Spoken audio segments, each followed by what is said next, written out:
Señor ha resucitado. Imagínense hace 2000 años, donde un grupo de seguidores de su líder tenían todas las esperanzas puestas en él, y de repente se hace todo un espectáculo cuando lo crucifican y todos se quedaron. En cualquier momento él va a arrasar con todos los guardias romanos y los del templo y va a recuperar el reino y vamos a tomar el lugar que nos corresponde. Pero de repente dice la palabra de Dios que Jesús expiró, se murió y todos se quedaron en silencio y asustados. Los únicos que no quedaron en silencio fue que la tierra tembló, el cielo se oscureció y todos los discípulos confundidos. Viernes en la tarde, sábado, desorientados, todos los discípulos de Jesús, los que le habían clamado una semana antes como rey de los judíos, se regresaron a sus casas diciendo, bueno, pues teníamos mucha esperanza en él. Y los apóstoles encerrados en el aposento alto, tristes, llorando, y no se diga el apóstol Pedro, que hablamos de él también en una ocasión, arrepentido por todo lo que había pasado, pero se murió. Y dice la Escritura que el primer día de la semana, estando todos los discípulos ahí lamentándose y entristeciéndose y reconfigurando su vida a ver qué iban a hacer ahora, si se iban a regresar a Galilea a pescar, a sus antiguos trabajos, cómo superar psicológicamente ese tema, el tema de Jesús que había muerto, cómo superar todas las esperanzas que habían puesto en él, cómo superar todo el mensaje y las promesas que les había dado, cómo vamos a vivir ahora sabiendo que Jesús murió y que todo se acabó. Pero ahí están temprano ese primer día de la semana, llorando, entristecidos, arrepentidos, y de repente alguien entra a la puerta y en esa habitación, unas mujeres emocionadísimas, palpitando el corazón, le faltaba respiración, y les dijo, el Señor ha resucitado. ¿Ustedes qué creen que va a haber pasado? ¿Que siguieron ellos haciendo lo que estaban haciendo? No, para nada. Saltaron de donde estaban sentados o acostados y dijeron, ¿qué estás diciendo? Sí, el Señor ha resucitado. Y luego llegan otras mujeres y dicen, verdaderamente ha resucitado. Así es que yo le voy a decir una vez más, y usted me va a responder con una realidad de que estando en medio de la oscuridad en nuestra vida y en medio del pecado y en medio de la falta de esperanza y de la vida que Dios nos ha dado, desde ahí esa profundidad de cualquiera sea nuestra situación, vamos a gritar, verdaderamente ha resucitado. ¿Le parece bien? Muy bien, póngase de pie, porque sé que el día está medio así flojón y está medio lluvioso y como que no. Pero tenemos una oportunidad de decirle al mundo y que escuche en la profundidad de donde están los espíritus malignos, que se den cuenta que Cristo no se quedó colgado en la cruz, ni la tierra lo pudo detener. El Señor ha resucitado. Muy bien, va la segunda oportunidad. Más fuerte. El Señor ha resucitado. Una tercera más, ¿qué le parece? Y más fuerte, que no le dé pena, porque Cristo nos ha hecho libres, ¿o no? El Señor ha resucitado.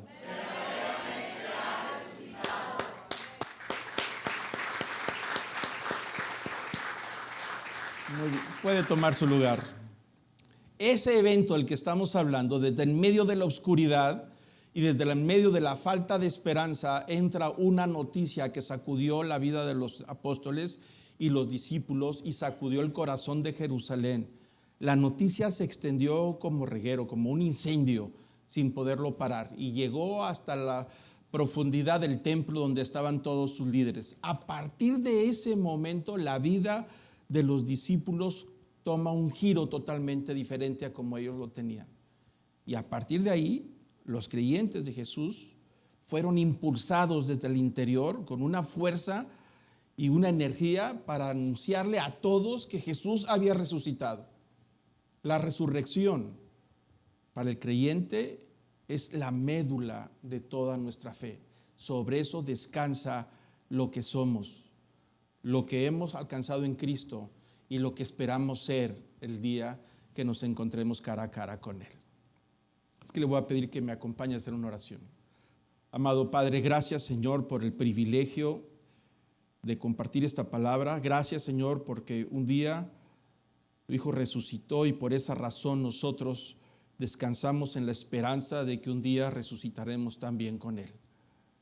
Bendice esta palabra y bendice, Señor, nuestras mentes, nuestro espíritu y nuestro corazón. En el nombre de Cristo Jesús. Amén.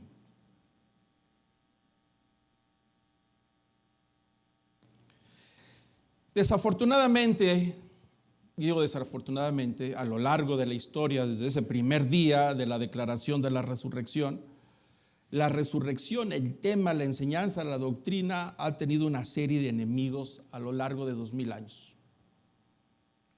Ha habido una cantidad enorme de, inclusive, gente que ha traicionado todos los principios de Dios, que ha hecho declaraciones en contra de la resurrección con tal de disminuirla, con tal de desaparecerla, y ha sido perseguida, ha sido negada, ha sido motivo de burla, todo por un espíritu del anticristo, ¿sabía usted? Así lo dice segunda carta del apóstol Juan, versículo 7, el capítulo 1. Dice, pues muchos engañadores han salido al mundo que no confiesan que Jesucristo ha venido en carne. Ese es el engañador y el anticristo. Es decir, desde el mero principio había enemigos hostigados por el espíritu de anticristo, el enemigo, para disminuir el tema de la resurrección, para quitarlo de en medio, porque ese fue el impulso. Cuando el Espíritu Santo llega al creyente, toma el tema de la resurrección y se vuelve como un fuego que nadie puede detener, que empieza a consumir hasta el último rincón de la tierra, hasta nuestros días. Y el enemigo ha hecho todo lo posible por desaparecerlo, por quitarle credibilidad. El apóstol Pablo, con la idea de defender el tema de la resurrección, lo dijo en 1 Corintios 15:13. Y si Cristo no resucitó, vana es entonces nuestra predicación y vana es también nuestra fe. ¿Por qué dijo eso el apóstol Pablo? Porque existían desde entonces, desde los primeros días, la duda de que verdaderamente Jesús había resucitado. Lo dice la palabra de Dios y ahorita lo vamos a ver claramente. Si tú quitas la resurrección, todo se viene abajo, dice el apóstol Pablo. ¿Qué predicamos? ¿Qué enseñamos? ¿Cuál es nuestra esperanza? No queda nada, absolutamente nada. Es precisamente la realidad, la verdad de la resurrección de Cristo la que hace que todo tome forma y que todas las promesas que falta por cumplir de parte de Jesús se van a cumplir a su debido tiempo. Es donde descansa precisamente toda nuestra fe. Así es que las armas del enemigo han estado a través de los siglos apuntando al tema de la resurrección. Se han levantado a través de la historia una serie de mentiras, engaños, con el objetivo de no solamente desvirtuarla, sino de disminuirla y meter la duda. El espíritu del anticristo no ha descansado, porque eso es lo que consiste el anticristo, estar en contra de la persona de Jesús, empezando diciendo que no había llegado en carne, como lo dijo el apóstol Juan. Ahí empieza toda la historia, meter la duda. Si tú metes la duda, pues lo demás se desmorona. Una vez que entra la duda, te contamina.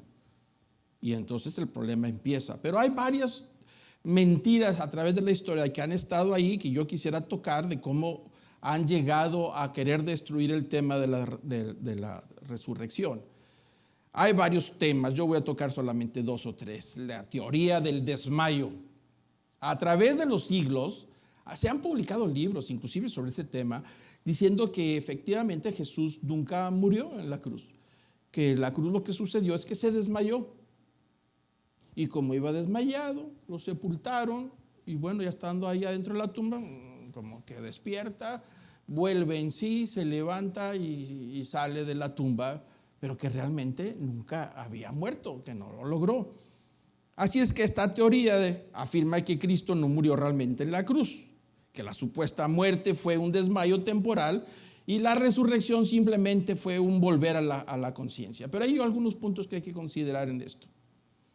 Todo el tema de la flagelación, desde el momento que fue aprendido durante la noche, lo flagelaron, la corona de espinas, lo hicieron cargar, la cruz, la crucifixión, las horas que estuvo en la cruz desde las 9 de la mañana, posterior herida de lanza provocada por un centurión para asegurarse de que estuviera muerto, certificaron la muerte. Los amigos de Jesús, me refiero principalmente a aquellos que fueron y pidieron el cuerpo, pues se aseguraron de que estuviera muerto. Duró más de 36 horas en el sepulcro. Imagínense que si Jesús no hubiera muerto, hubiera estado desmayado. Dice la Escritura que los amigos de Jesús, estos fariseos que se convirtieron en seguidores de Jesús, habían comprado una cantidad enorme de especies aromáticas para poder tratar el cuerpo y envolverlo. Estamos hablando alrededor de 30 kilos de especies aromáticas más todos los mantos que iban envueltos. Pero estaba desmayado. Si estaba desmayado, ahí se murió. No, sino más con eso. Si podemos leer el pasaje cuando Jesús resucita a Lázaro, dice Jesús a los que estaban ahí cerca, dice: desatadle, porque pues no se puede caminar ni se puede mover por la cantidad enorme que tiene de kilos para poder mantener el lugar en cierta manera purificado por la descomposición del cuerpo, y no se diga pues todas las vendas. Entonces esa es pensar que está 36 horas en medio de una cueva sellada, porque dice la Escritura que fue sellada con todo el olor de todas estas especies difíciles de respirar, porque son especies para evitar la descomposición, pues hubiera sido suficiente para que muriera, si es que no estaba muerto. Más aún, si Jesús hubiera simplemente vuelto a la conciencia luego de desvanecerse, los sentimientos de aquella mañana hubieran sido de conmiseración antes que de júbilo y triunfo. Los apóstoles se hubieran sentido movidos más por cumplir las funciones de un consejo enfermizo y débil que la misma misión de los apóstoles.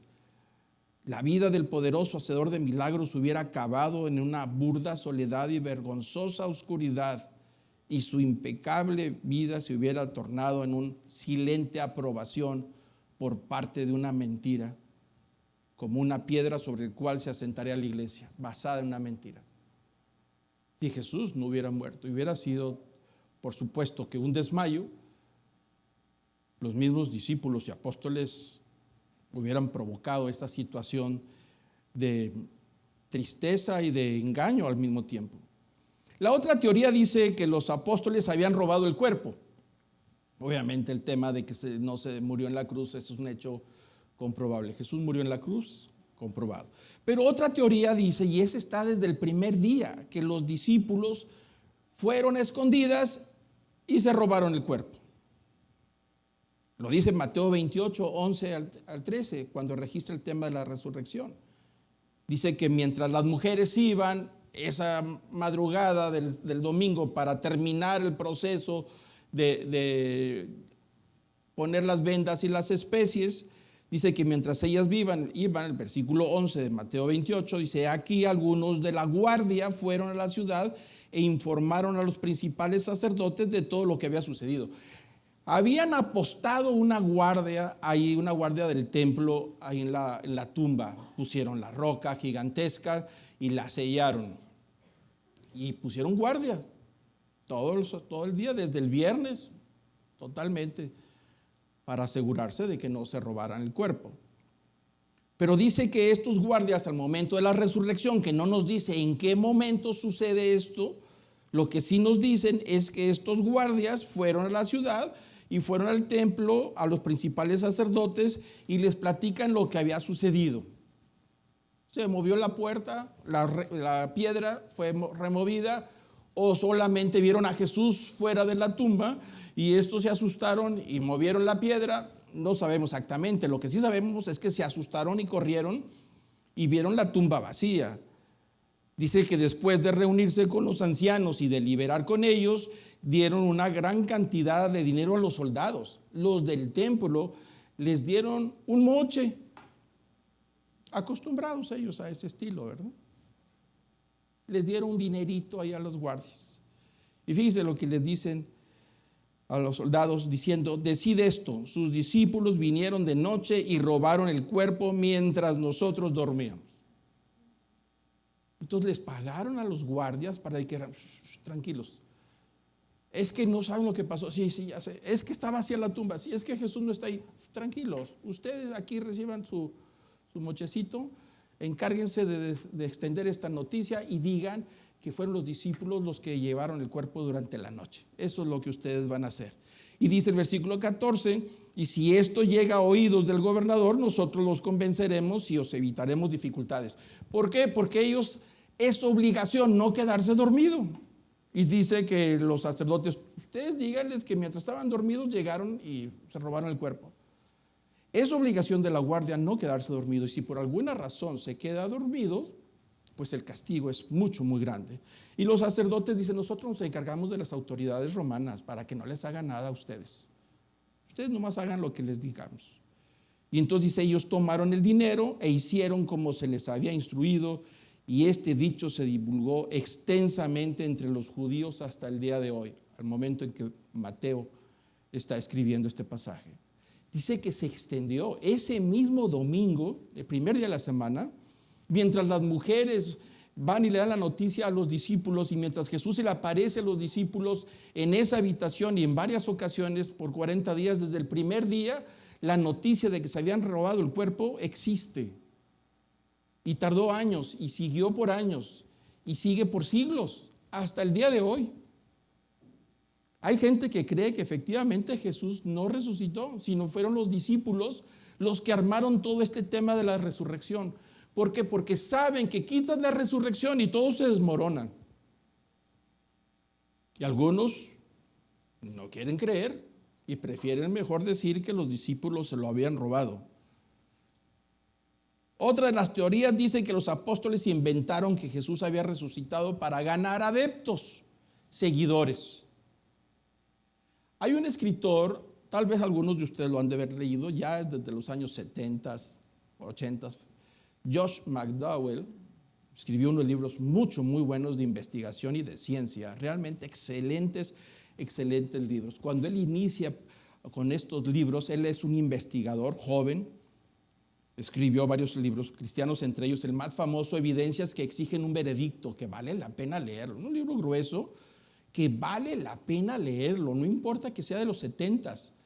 Cualquiera que tenga dudas acerca de la persona de Jesús, de todo lo que ha sucedido, él escribe con gran detalle e investigación todos los temas. Se dice Evidencias que exigen un veredicto. Y el otro libro pequeñito, que es muy bueno, se llama Más que un carpintero.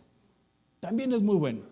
Él, antes de su conversión, escribe y hace una investigación para demostrar que Jesús no había resucitado, pero lo que él encuentra en el camino lo llevó a toda una transformación y a su conversión en ser seguidor de Jesucristo. En uno de los artículos que escribió posteriormente, él escribió un artículo, dice: ¿qué hubiera hecho yo si yo hubiera falsificado la resurrección de Jesús? Él trata de ponerse en esa parte de los discípulos, de los que han dicho que los discípulos falsificaron la resurrección de Jesús. Y pues toca algunos puntos. Dice: si yo quiero inventar la resurrección de Jesús, yo me hubiera esperado un poco de tiempo prudente antes de publicar la historia. Es decir, pasar un tiempo prudentito y luego empezar a extender la noticia de que Jesús había resucitado, si él quiere inventarla. Obviamente eso no sucedió, porque desde el primer día se extendió la noticia de que Jesús había resucitado. Alborotó a todo Jerusalén y a todo Judea. Los fariseos que buscaban la muerte de Jesús porque no lo aguantaban de todo lo que Jesús estaba hablando en contra de ellos, cuando se dan cuenta y escuchan que Jesús ha resucitado, empiezan a temblar porque dicen: ¿cómo? Pensábamos que ya se había resuelto el problema de Jesús. No, apenas empieza, porque se empieza a extender por todo el imperio romano. Desde el primer día, ellos empezaron, los discípulos, a predicar la noticia desde el primer día. Dice Josh McDowell: si yo hubiera inventado el tema de la resurrección, hubiera publicado la historia lejos del lugar de los hechos, es decir, no en Jerusalén. Pues mejor lo invento desde otra ciudad lejana. Es más fácil y más creíble que inventar un tema de la resurrección en la ciudad donde se originó. ¿Por qué? Porque ahí hay muchos testigos. Dice, uno de los hechos fascinantes de los primeros cristianos es la creencia de que Cristo resucitó. Se originaron en la misma ciudad donde fue crucificado. Y empezó todo. Sigue diciendo Josh McDowell, dice, seleccionaría mis testigos con más cuidado. Dice, si voy a inventar la resurrección, pues me voy a buscar testigos con mucho mayor cuidado. El asunto es que los testigos de la resurrección no solamente son los apóstoles, discípulos o seguidores que alguien pudiera descalificar diciendo que se había robado el cuerpo. Pero lo peor de todo es que hay muchos testigos que son de alta alcurnia. Son gente de alto nivel como Nicodemo y como José de Arimatea, que habían pedido a Poncio Pilato el permiso para bajar el cuerpo de Jesús. Esa gente no se va a prestar para un engaño. Hubiera escogido testigos más manipulables, pero no gente de alto conocimiento. Por lo menos 16 individuos que son mencionados en las historias de la resurrección mencionan a José de Arimatea y Nicodemo, nombres de prestigio que bajaron el cuerpo de Jesús. Hubiera sido terrible y peligroso inventar la historia de la resurrección que ellos mismos hubieran desmentido. ¿Por qué citar nombres de prestigio? Pero han sido los primeros en decir, claro que están inventando todo, Jesús no resucitó, pero están involucrados en toda esta historia.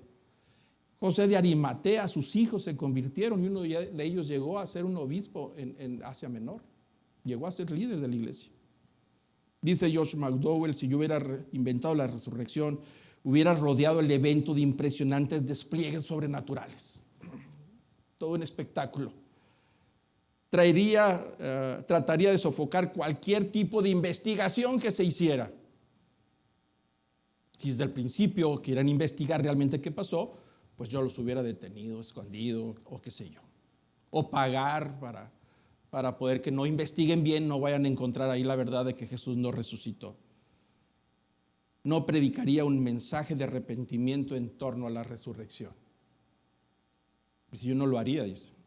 Y lo más importante, dice Josh McDowell, yo no moriría por una mentira que inventé. Es ilógico. Pero la evidencia más poderosa de la resurrección y la más contundente es el testimonio de los apóstoles y de todos los creyentes desde el primer siglo hasta el día de hoy. Ahí es donde descansa nuestra verdad de la resurrección. ¿Qué ganarían los apóstoles por inventar una gran mentira? Reflexionemos un poquito. ¿Prestigio? ¿Ganarían prestigio por una gran mentira? ¿Ganancias? La historia está repleta de registros donde vivían los primeros siglos de los cristianos en pobreza. Es decir, no tenía nada la iglesia, no tenía edificios, no tenía nada. No tenía nada. ¿Poder? ¿Cuál poder si por 300 años fueron perseguidos hasta el último rincón, hasta exterminarlos?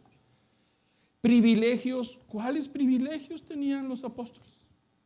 Estaban escondidos. Inventar la resurrección para nosotros lograr privilegios. No tenía ninguno de los privilegios. Romanos 8:36 dice el apóstol Pablo, tal como está escrito, por causa tuya somos puestos a muerte todo el día. Somos considerados como ovejas para el matadero. Esa es la realidad. Entonces, inventar una mentira y vivir de una manera que dice es que estamos en peligro todo el día por causa de la resurrección. Están tratando de eliminarnos. Están tratando de callarnos, de perseguirnos donde quiera que estemos. Pues somos considerados como ovejas para el matadero. Porque nadie nos puede callar. ¿Qué ganaron entonces los apóstoles? Y muchos de los seguidores del primer siglo y segundo siglo y hasta el tercer siglo. Muchos fueron decapitados. Otros fueron crucificados. Otros apedreados. Algunos fueron quemados. Y podemos ir a la lista larga. Pero aquí le voy a dar nada más unos detalles para considerar. Porque declaraban a Jesús como el Señor resucitado. Ese era el mensaje. Pero ¿cómo terminaron sus vidas? Veamos algunos detalles así rápidamente. El apóstol Andrés murió crucificado. Así murió. El apóstol Bernabé apedreado hasta la muerte por los judíos. Y uno se pregunta, ¿cómo? Se inventaron la resurrección. ¿Qué necesidad tiene? Se hicieron ricos, eran poderosos, construyeron palacios como para morir de esa manera. ¿A qué le tiraban? No tiene sentido dejar que la vida termine de esa forma. A Bartolomé fue muerto a través de puros palos, a garrotazos, hasta que quedó muerto, apaleado. Jacobo, el hermano de Jesús, fue apedreado. Santiago el menor fue arrojado del pináculo del templo, de la parte más alta. Y era el momento para decir, bueno, la verdad es que sí se nos ocurrió inventar la resurrección de Jesús, pero ya nos arrepentimos, ya cambiamos. No, ahí estaba en la mera parte más alta y de ahí lo arrojaron. Y no cambió de opinión hasta el último momento. El otro Judas, Tadeo, fue crucificado. Lucas, ahorcado en un árbol de olivo. Marcos, arrastrado por las calles de sus pies y luego fue quemado. El que escribió el Evangelio de Marcos. Matías fue muerto en espada. El apóstol Pedro fue crucificado de cabeza. Y él escribió 1 Pedro 1:16, porque no os hemos dado a conocer el poder y la venida de nuestro Señor Jesucristo, siguiendo fábulas artificiales. A eso se refiere. Si no venimos a traerles el mensaje y mostrándoles el poder de Dios y el poder de la resurrección y que Jesús va a regresar por segunda vez, siguiendo fábulas, inventos de personas. Eso es lo que dice el apóstol Pedro en su carta. Si nosotros no le trajimos ningún invento, sino como habiendo visto con nuestros propios ojos su majestad. ¿Qué significa eso? Dice el apóstol Pedro, no trajimos ningún invento. Trajimos el evangelio y trajimos el poder de Dios y hemos viajado hasta el último rincón. No por un invento, sino más bien porque somos testigos de haber visto con nuestros propios ojos su majestad. ¿A qué se refiere con su majestad? A ver a Cristo resucitado. Eso fue lo que los impulsó hasta el último rincón a morir de diferentes maneras. El apóstol Tomás murió traspasado con una lanza. Juan murió de muerte natural y el apóstol Pablo decapitado. Pero él, como escribe más, hay más información. Y eso no quiere decir que solamente le pasó a él. A muchos de los discípulos y seguidores, conscientes de que no tenían absolutamente nada, ni poder, ni influencia en los gobiernos, ni propiedades, ni nada. Vivían como ovejas puestas en el matadero. Y dijo el apóstol Pedro, ¿a poco estamos así por una fábula? Un invento. Hemos visto con nuestros propios ojos a nuestro Señor resucitado. El apóstol Pablo, que se atrevió a tanto con todo lo que vivió, dice 2 Corintios 11, ponga atención a lo que vivió el apóstol Pablo, que seguramente lo vivieron también los demás. Dice el apóstol Pablo, son servidores de Cristo, el versículo 23. Hablo como si yo hubiera perdido el juicio, sé yo más, en muchos más trabajos, en muchos más cárceles, en azotes, en un sinnúmero de veces he sido azotado, a menudo en peligros de muerte. 5 veces he recibido de los judíos 39 azotes. 5 veces lo pusieron y le dieron 39 azotes cada vez, que no es cualquier cosa. 3 veces he sido golpeado con varas. 1 vez fui apedreado, 3 veces naufragué y he pasado una noche y un día en lo profundo, con frecuencia en viajes, en peligros de ríos, peligros salteadores, peligros de mis compatriotas, peligros de los gentiles, peligros en la ciudad, peligros en el desierto, peligros en el mar, peligros entre falsos hermanos, en trabajos, en fatigas, en muchas noches de desvelo, en hambre y sed, a menudo sin comida, en frío y desnudez. ¿Por una mentira? ¿Por un invento? Yo creo que nadie estaría dispuesto a llegar a tanto. ¿Qué les llevó a estos hombres y mujeres de llevar hasta el último respiro de sus vidas una convicción? Una convicción que los movía decía, Cristo ha resucitado. Y sé que al cerrar mis ojos los voy a abrir en su presencia. Ese fue el impulso, con el Espíritu Santo moviendo esa gran verdad, los llevó al último rincón con una convicción. Y ahora podemos entender 1 Corintios 15:13, y si Cristo no resucitó, la pregunta lo hacemos, y si Cristo no resucitó, ¿qué nos queda a usted y a mí? ¿Qué queda con todos los seguidores de Jesucristo por 2000 años? Y no me refiero a las iglesias institucionales millonarias y poderosas con ejércitos, no estoy hablando de ese cristianismo, estoy hablando de verdaderos seguidores de Jesús a través de los siglos. ¿Qué quedó con el apóstol Pablo, con todo lo que sufrió Pedro y con todos los seguidores?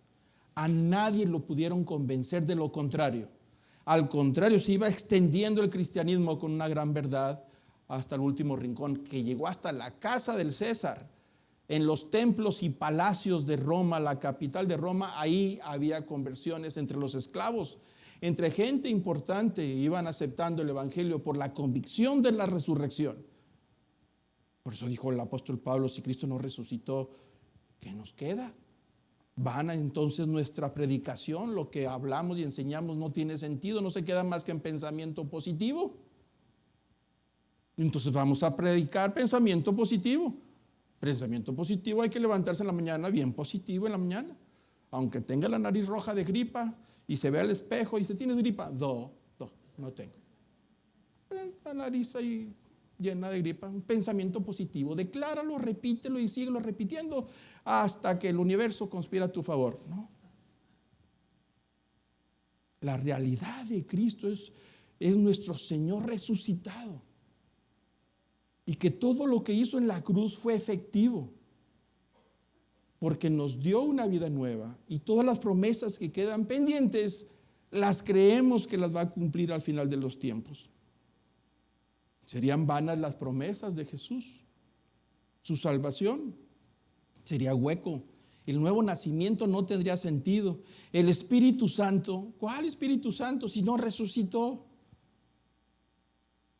Jesús le dijo, os conviene que me vaya, porque si me voy les voy a dejar a un ayudador que los va a guiar hasta que yo regrese, al Espíritu Santo. La promesa del Padre. Pero si no resucitó, nada de eso fue. La resurrección es la garantía de que Él cumplirá todas sus promesas. Por esa razón nosotros, usted y yo, aquí en el lugar que nos ha tocado vivir, aquí en esta ciudad, o en la colonia, o en el trabajo, o en la escuela donde estemos, tenemos que proclamar la resurrección de Jesús con convicción. Y cuando digo convicción, no es un asunto mental, es un asunto que viene desde nuestras entrañas, de una seguridad de saber que Cristo ha resucitado y que un día le veremos cara a cara. 1 Corintios 15:20, mas ahora Cristo ha resucitado entre los muertos, primicia de los que durmieron. Esa es la realidad. Cristo murió en la cruz, al tercer día resucitó, y porque Él resucitó y venció la muerte, dice la Escritura que es la primicia, es decir, como sembramos la tierra o tenemos los árboles que hemos sembrado de naranjas, los primeros frutos, las primeras naranjitas, Él es la primicia, el primero que resucitó, un cuerpo mortal, pero la muerte no lo pudo atrapar, ni conoció descomposición, no se hinchó su cuerpo, porque no había pecado en Él.